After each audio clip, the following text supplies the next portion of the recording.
Dr. Seward's diary. The 3rd of October. The time seemed terrible long whilst we were waiting for the coming of Godalming and Quincy Morris. The professor tried to keep our minds active by using them all the time. I could see his beneficent purpose by the side glances which he threw from time to time at Harker. The poor fellow is overwhelmed in a misery that is appalling to see. Last night he was a frank, happy-looking man, with strong, youthful face, full of energy, and with dark brown hair. Today he is a drawn, haggard old man, whose white hair matches well with the hollow burning eyes and grief-written lines of his face. His energy is still intact. In fact, he is like a living flame. This may yet be his salvation, for, if all go well, it will tide him over the despairing period. He will then, in a kind of way, wake again to the realities of life. Poor fellow, I thought my own trouble was bad enough, but his. The professor knows this well enough, and is doing his best to keep his mind active. What he has been saying was, under the circumstances, of absorbing interest. So well as I can remember, here it is. I have studied, over and over again since they came into my hands, all the papers relating to this monster, and the more I have studied, the greater seems the necessity to utterly stamp him out. All through there are signs of his advance, not only of his power, but of his knowledge of it. As I learned from the researches of my friend Arminus of Budapest, he was in life a most wonderful man. Soldier, statesman, and alchemist, which latter was the highest development of the science knowledge of his time. He had a mighty brain, a learning beyond compare, and a heart that knew no fear and no remorse. He dared even to attend the scholarments, and there was no branch of knowledge of his time that he did not essay. Well, in him the brain powers survived the physical death, though it would seem that memory was not all complete. In some faculties of mind he has been, and is, only a child, but he is growing, and some things that were childish at the first are now of man's stature. He is experimenting, and doing it well, and if it had not been that we have crossed his path, he would be yet. He may be yet if we fail, the father or furtherer of a new order of beings, whose road must lead through death, not life. Harker groaned and said, "And this is all arrayed against my darling. But how is he experimenting? The knowledge may help us to defeat him. He has all along, since his coming, been trying his power, slowly but surely. That big child brain of his is working. Well, for us, it is, as yet, a child brain. For had he dared, at the first, to attempt certain things he would long ago have been beyond our power. However, he means to succeed, and a man who has centuries before him can afford to wait and to go slow. Festina lenti may well be his motto." "I fail to understand," said Harker wearily. "Oh, do be more plain to me. Perhaps grief and trouble are dulling my brain." The professor laid his hand tenderly on his shoulder as he spoke. "Ah, my child, I will be plain.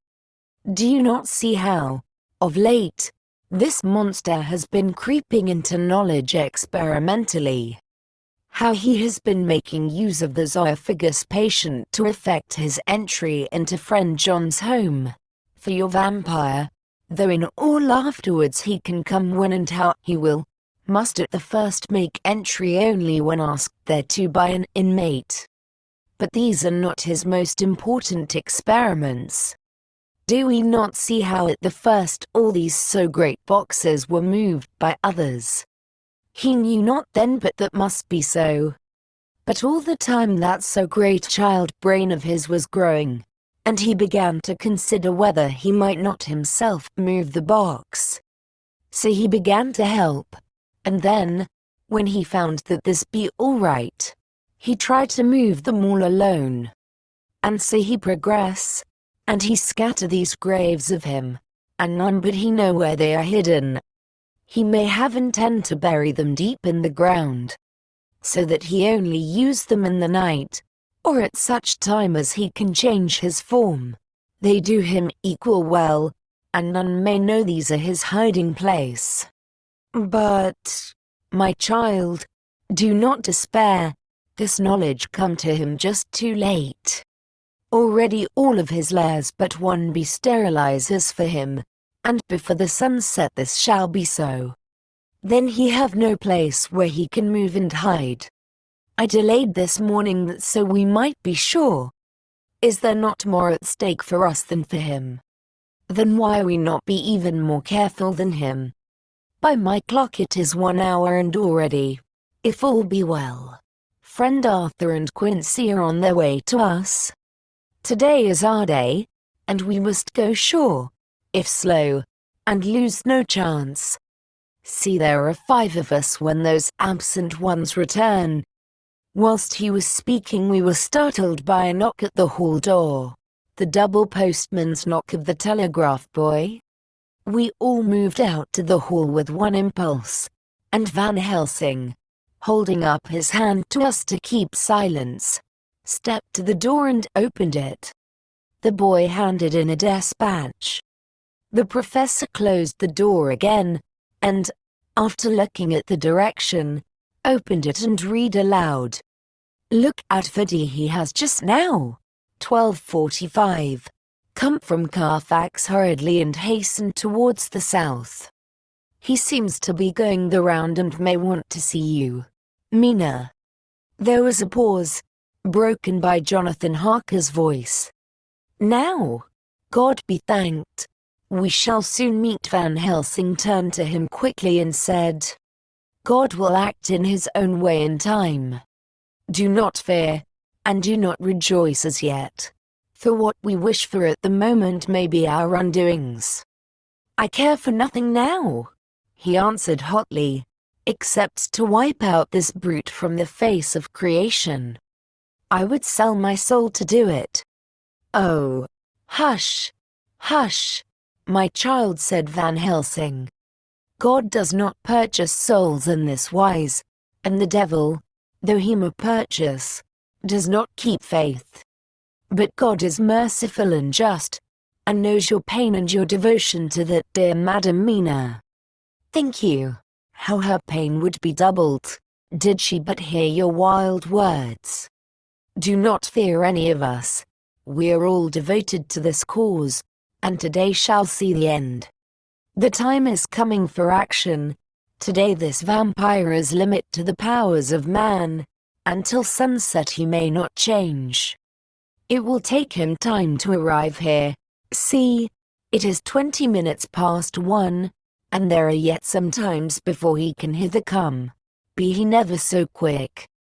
What we must hope for is that my Lord Arthur and Quincy arrive first. About half an hour after we had received Mrs. Harker's telegram, there came a quiet, resolute knock at the hall door.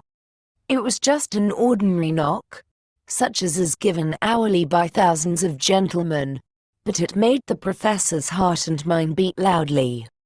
We looked at each other, and together moved out into the hall.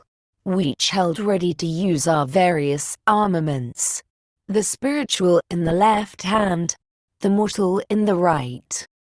Van Helsing pulled back the latch, and, holding the door half open, stood back, having both hands ready for action. The gladness of our hearts must have shone upon our faces when on the step, close to the door, we saw Lord Godalming and Quincy Morris. They came quickly in and closed the door behind them, the former saying, as they moved along the hall, "It is all right." We found both places, 6 boxes in each, and we destroyed them all. Destroyed? Asked the professor. For him we were silent for a minute, and then Quincy said, "There's nothing to do but to wait here. If, however, he doesn't turn up by 5 o'clock, we must start off, for it won't do to leave Mrs. Harker alone after sunset." "He will be here before long now," said Van Helsing, who had been consulting his pocketbook. Nota bene, in Madam's telegram he went south from Carfax. That means he went across the river, and he could only do so at slack of tide, which should be something before 1 o'clock. That he went south has a meaning for us. He is as yet only suspicious, and he went from Carfax first to the place where he would suspect interference least. You must have been at Bermondsey only a short time before him. That he is not here already shows that he went to Mile End next. This took him some time, for he would then have to be carried over the river in some way. Believe me, my friends, we shall not have long to wait now. We should have ready some plan of attack, so that we may throw away no chance. Hush! There is no time now. Have all your arms. Be ready. He held up a warning hand as he spoke, for we all could hear a key softly inserted in the lock of the hall door. I could not but admire, even at such a moment, the way in which a dominant spirit asserted itself. In all our hunting parties and adventures in different parts of the world, Quincy Morris had always been the one to arrange the plan of action, and Arthur and I had been accustomed to obey him implicitly. Now, the old habit seemed to be renewed instinctively. With a swift glance around the room, he at once laid out our plan of attack, and, without speaking a word, with a gesture, placed us each in position. Van Helsing, Harker, and I were just behind the door, so that when it was opened the professor could guard it whilst we two stepped between the incomer and the door. Godalming behind and Quincy in front stood just out of sight, ready to move in front of the window. We waited in a suspense that made the seconds pass with nightmare slowness. The slow, careful steps came along the hall. The Count was evidently prepared for some surprise. At least he feared it. Suddenly, with a single bound, he leaped into the room, winning a way past us before any of us could raise a hand to stay him. There was something so panther-like in the movement, something so unhuman, that it seemed to sober us all from the shock of his coming. The first to act was Harker, who, with a quick movement, threw himself before the door leading into the room in the front of the house. As the Count saw us, a horrible sort of snarl passed over his face, showing the eye-teeth long and pointed, but the evil smile as quickly passed into a cold stare of lion-like disdain. His expression again changed as, with a single impulse, we all advanced upon him. It was a pity that we had not some better organized plan of attack, for even at the moment I wondered what we were to do. I did not myself know whether our lethal weapons would avail us anything. Harker evidently meant to try the matter, for he had ready his great kukri knife and made a fierce and sudden cut at him. The blow was a powerful one, only the diabolical quickness of the Count's leap back saved him. A second lesson, the trenchant blade had shone through his heart. As it was, the point just cut the cloth of his coat, making a wide gap whence a bundle of banknotes and a stream of gold fell out. The expression of the Count's face was so hellish, that for a moment I feared for Harker, though I saw him throw the terrible knife aloft again for another stroke. Instinctively I moved forward with a protective impulse, holding the crucifix and wafer in my left hand. I felt a mighty power fly along my arm, and it was without surprise that I saw the monster cower back before a similar movement made spontaneously by each one of us. It would be impossible to describe the expression of hate and baffled malignity, of anger and hellish rage, which came over the Count's face. His waxen hue became greenish-yellow by the contrast of his burning eyes, and the red scar on the forehead showed on the pallid skin like a palpitating wound. The next instant, with a sinuous dive he swept under Harker's arm, ere his blow could fall, and, grasping a handful of the money from the floor, dashed across the room, threw himself at the window. Amid the crash and glitter of the falling glass, he tumbled into the flag area below. Through the sound of the shivering glass I could hear the ting of the gold, as some of the sovereigns fell on the flagging. We ran over and saw him spring unhurt from the ground. He, rushing up the steps, crossed the flagged yard, and pushed open the stable door. There he turned and spoke to us. "You think to baffle me, you, with your pale faces all in a row, like sheep in a butcher's. You shall be sorry yet, each one of you. You think you have left me without a place to rest, but I have more. My revenge is just begun. I spread it over centuries, and time is on my side. Your girls that you all love are mine already, and through them you and others shall yet be mine, my creatures, to do my bidding and to be my jackals when I want to feed." Bar with a contemptuous sneer, he passed quickly through the door, and we heard the rusty bolt creak as he fastened it behind him. A door beyond open and shut. The first of us to speak was the professor, as, realizing the difficulty of following him through the stable, we moved toward the hall. "We have learned something, much." Notwithstanding his brave words, he fears us. He fear time. He fear want.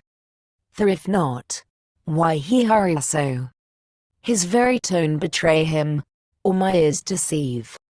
Why take that money? You follow quick. You are hunters of wild beast, and understand it so. For me, I make sure that nothing here may be of use to him, if so that he return." As he spoke he put the money remaining into his pocket, took the title deeds in the bundle as Harker had left them, and swept the remaining things into the open fireplace, where he set fire to them with a match. Godalming and Morris had rushed out into the yard, and Harker had lowered himself from the window to follow the Count. He had, however, bolted the stable door, and by the time they had forced it open there was no sign of him. Van Helsing and I tried to make inquiry at the back of the house, but the mews was deserted and no one had seen him depart. It was now late in the afternoon, and sunset was not far off. We had to recognize that our game was up.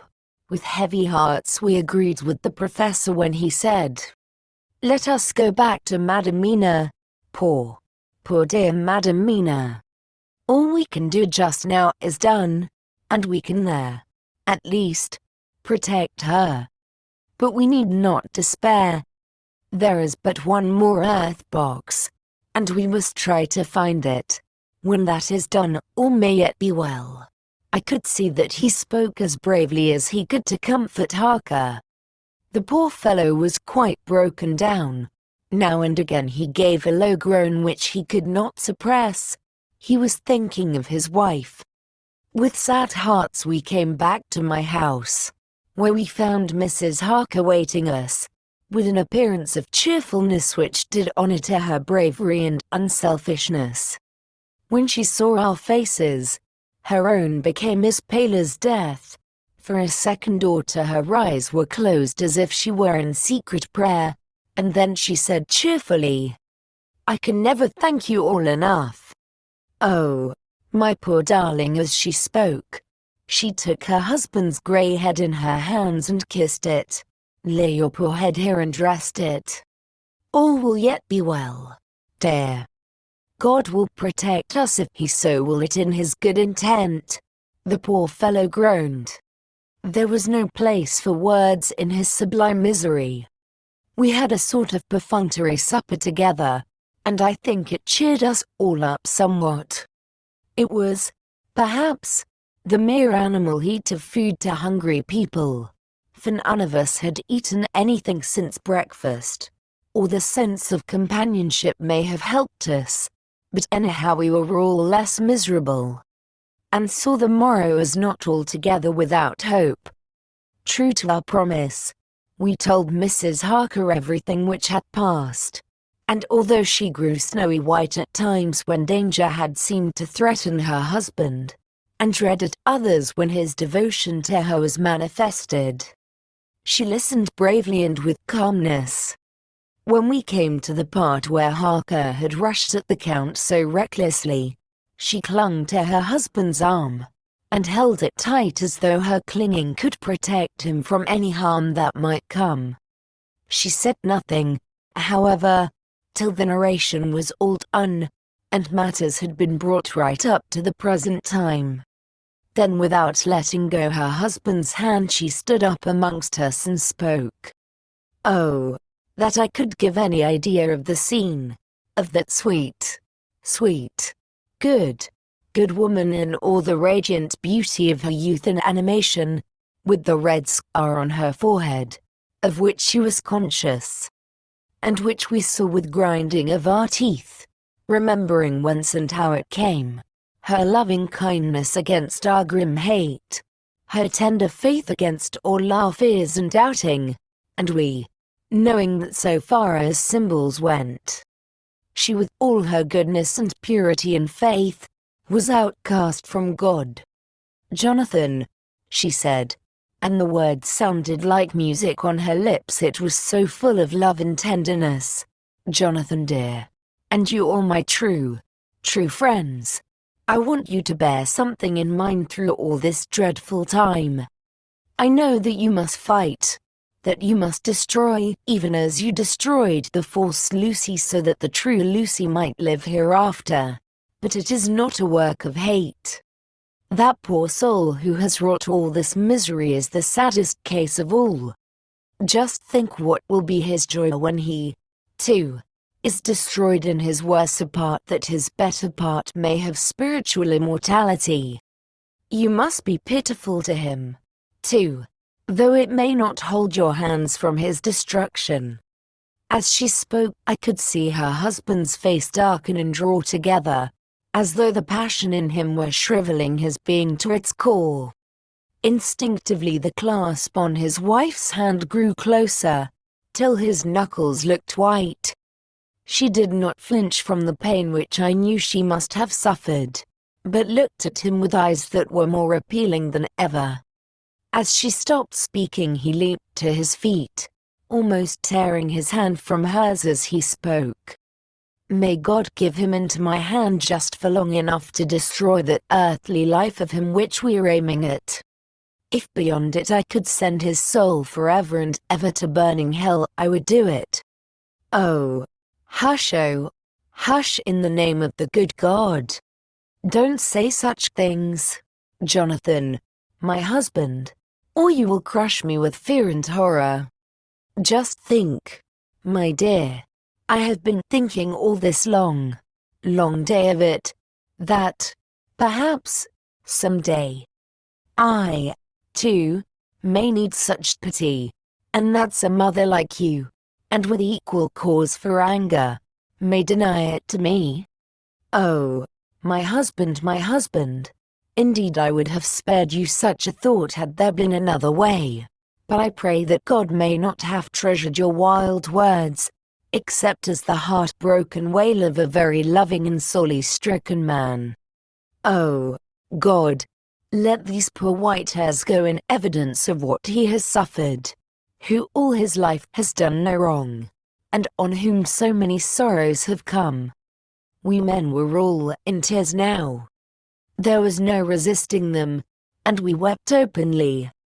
She wept, too, to see that her sweeter counsels had prevailed. Her husband flung himself on his knees beside her, and putting his arms round her, hid his face in the folds of her dress. Van Helsing beckoned to us and we stole out of the room, leaving the two loving hearts alone with their God. Before they retired, the professor fixed up the room against any coming of the vampire, and assured Mrs. Harker that she might rest in peace. She tried to school herself to the belief, and, manifestly for her husband's sake, tried to seem content. It was a brave struggle, and was, I think and believe, not without its reward. Van Helsing had placed at hand a bell which either of them was to sound in case of any emergency.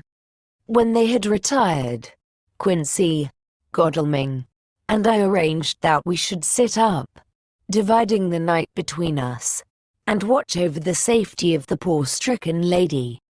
The first watch falls to Quincy, so the rest of us shall be off to bed as soon as we can. Godalming has already turned in, for his is the second watch. Now that my work is done, I, too, shall go to bed. Jonathan Harker's Journal. 3 the 4th of October, close to midnight. I thought yesterday would never end. There was over me a yearning for sleep, in some sort of blind belief that to wake would be to find things changed, and that any change must now be for the better. Before we parted, we discussed what our next step was to be, but we could arrive at no result. All we knew was that one earth box remained, and that the Count alone knew where it was. If he chooses to lie hidden, he may baffle us for years, and in the meantime, the thought is too horrible. I dare not think of it even now. This I know, that if ever there was a woman who was all perfection, that one is my poor own darling. I love her 1,000 times more for her sweet pity of last night, a pity that made my own hate of the monster seem despicable. Surely God will not permit the world to be the poorer by the loss of such a creature. This is hope to me. We are all drifting rearwards now, and faith is our only anchor. Thank God. Mina is sleeping, and sleeping without dreams. I fear what her dreams might be like, with such terrible memories to ground them in. She has not been so calm, within my seeing, since the sunset. Then, for a while, there came over her face a repose which was like spring after the blasts of March. I thought at the time that it was the softness of the red sunset on her face, but somehow now I think it has a deeper meaning. I am not sleepy myself, though I am weary to death. However, I must try to sleep, for there is tomorrow to think of, and there is no rest for me until later. I must have fallen asleep, for I was awaked by Mina, who was sitting up in bed, with a startled look on her face. I could see easily, for we did not leave the room in darkness. She had placed a warning hand over my mouth, and now she whispered in my ear, "Hush, there is someone in the corridor." I got up softly, and crossing the room, gently opened the door. Just outside, stretched on a mattress, lay Mr. Morris, wide awake. He raised a warning hand for silence as he whispered to me, "Hush, go back to bed. It is all right. One of us will be here all night. We don't mean to take any chances." His look and gesture forbade discussion, so I came back and told Mina. She sighed and positively a shadow of a smile stole over her poor, pale face as she put her arms round me and said softly, "Oh, thank God for good brave men." With a sigh she sank back again to sleep. I write this now as I am not sleepy, though I must try again. The 4th of October, morning.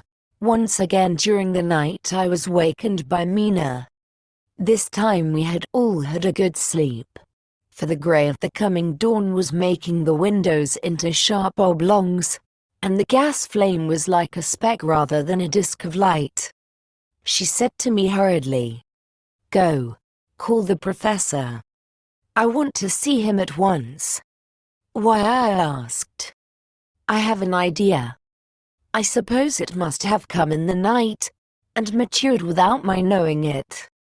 He must hypnotize me before the dawn, and then I shall be able to speak. Go quick, dearest. The time is getting close. I went to the door. Dr. Seward was resting on the mattress, and, seeing me, he sprang to his feet. Is anything wrong? He asked, in alarm. No, I replied, but Mina wants to see Dr. Van Helsing at once. I will go, he said, and hurried into the professor's room.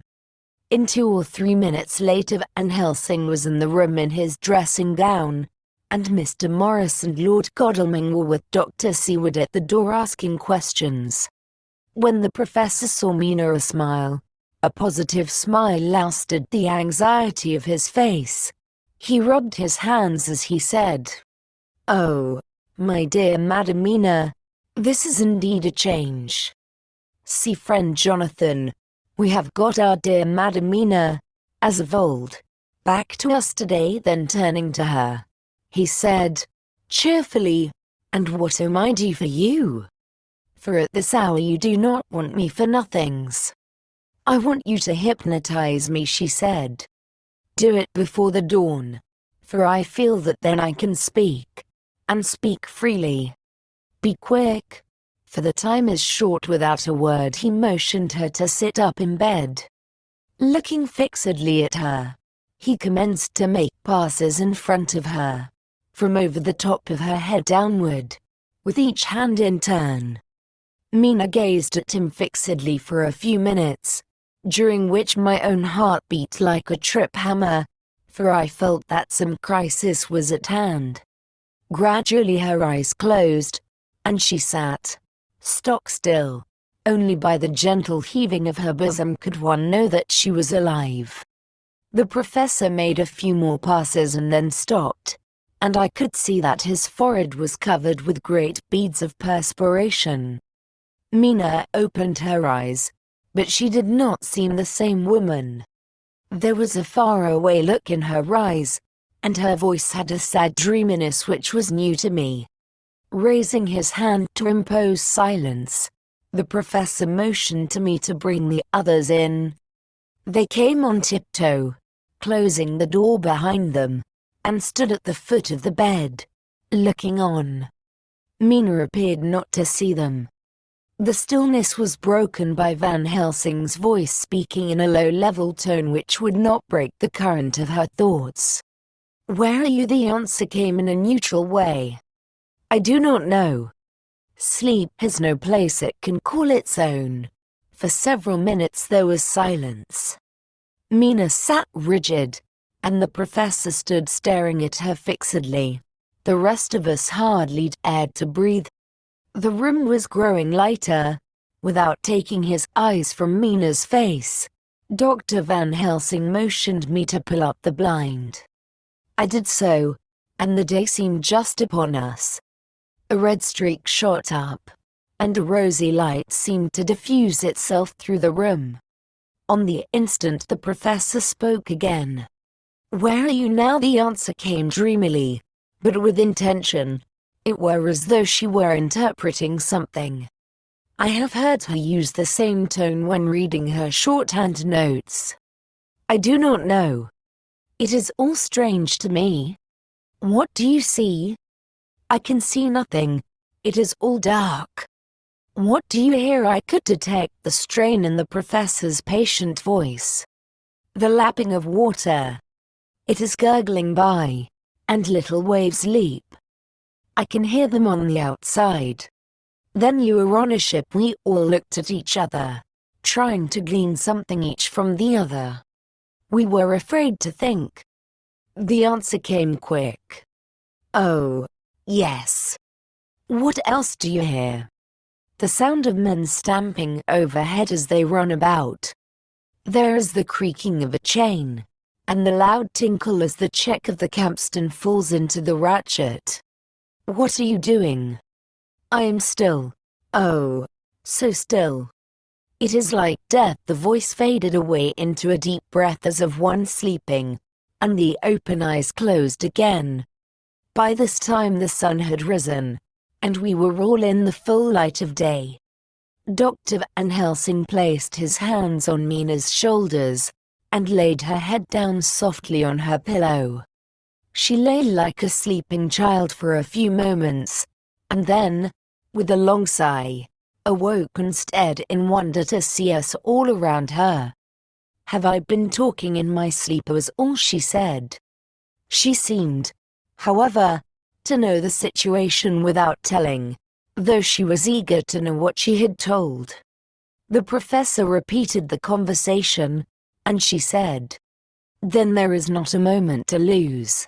It may not be yet too late." Mr. Morris and Lord Godalming started for the door, but the professor's calm voice called them back. "Stay, my friends. That ship, wherever it was weighing anchor." Whilst she spoke, "There are many ships weighing anchor at the moment in your so great port of London. Which of them is it that you seek? God be thanked that we have once again a clue, though whither it may lead us we know not. We have been blind somewhat, blind after the manner of men, since when we can look back we see what we might have seen looking forward if we had been able to see what we might have seen. Alas, but that sentence is a puddle, is it not? We can know now what was in the Count's mind, when he sees that money, though Jonathan's so fierce knife put him in the danger that even he dread. He meant escape. Hear me? Escape. He saw that with but one earth box left, and a pack of men following like dogs after a fox, this London was no place for him. He have take his last earth box on board a ship, and he leave the land. He think to escape, but no we follow him. Tally-ho, as friend Arthur would say when he put on his red frock. Our old fox is wily, oh so wily, and we must follow with wile. I, too, am wily, and I think his mind in a little while. In meantime we may rest and in peace, for there are waters between us which he do not want to pass, and which he could not if he would, unless the ship were to touch the land, and then only at full or slack tide. See, and the sun is just rose, and all day to sunset is to us. Let us take bath, and dress, and have breakfast which we all need, and which we can eat comfortably since he be not in the same land with us." Mina looked at him appealingly as she asked, "But why need we seek him further? When he is gone away from us." He took her hand and patted it as he replied, "Ask me nothings as yet. When we have breakfast, then I answer all questions." He would say no more, and we separated to dress. After breakfast Mina repeated her question. He looked at her gravely for a minute and then said sorrowfully, "Because my dear, dear Madam Mina, now more than ever must we find him, even if we have to follow him to the jaws of hell." She grew paler as she asked faintly, "Why?" "Because," he answered solemnly, "he can live for centuries, and you're but mortal woman. Time is now to be dreaded, since once he put that mark upon your throat." I was just in time to catch her as she fell forward in a faint.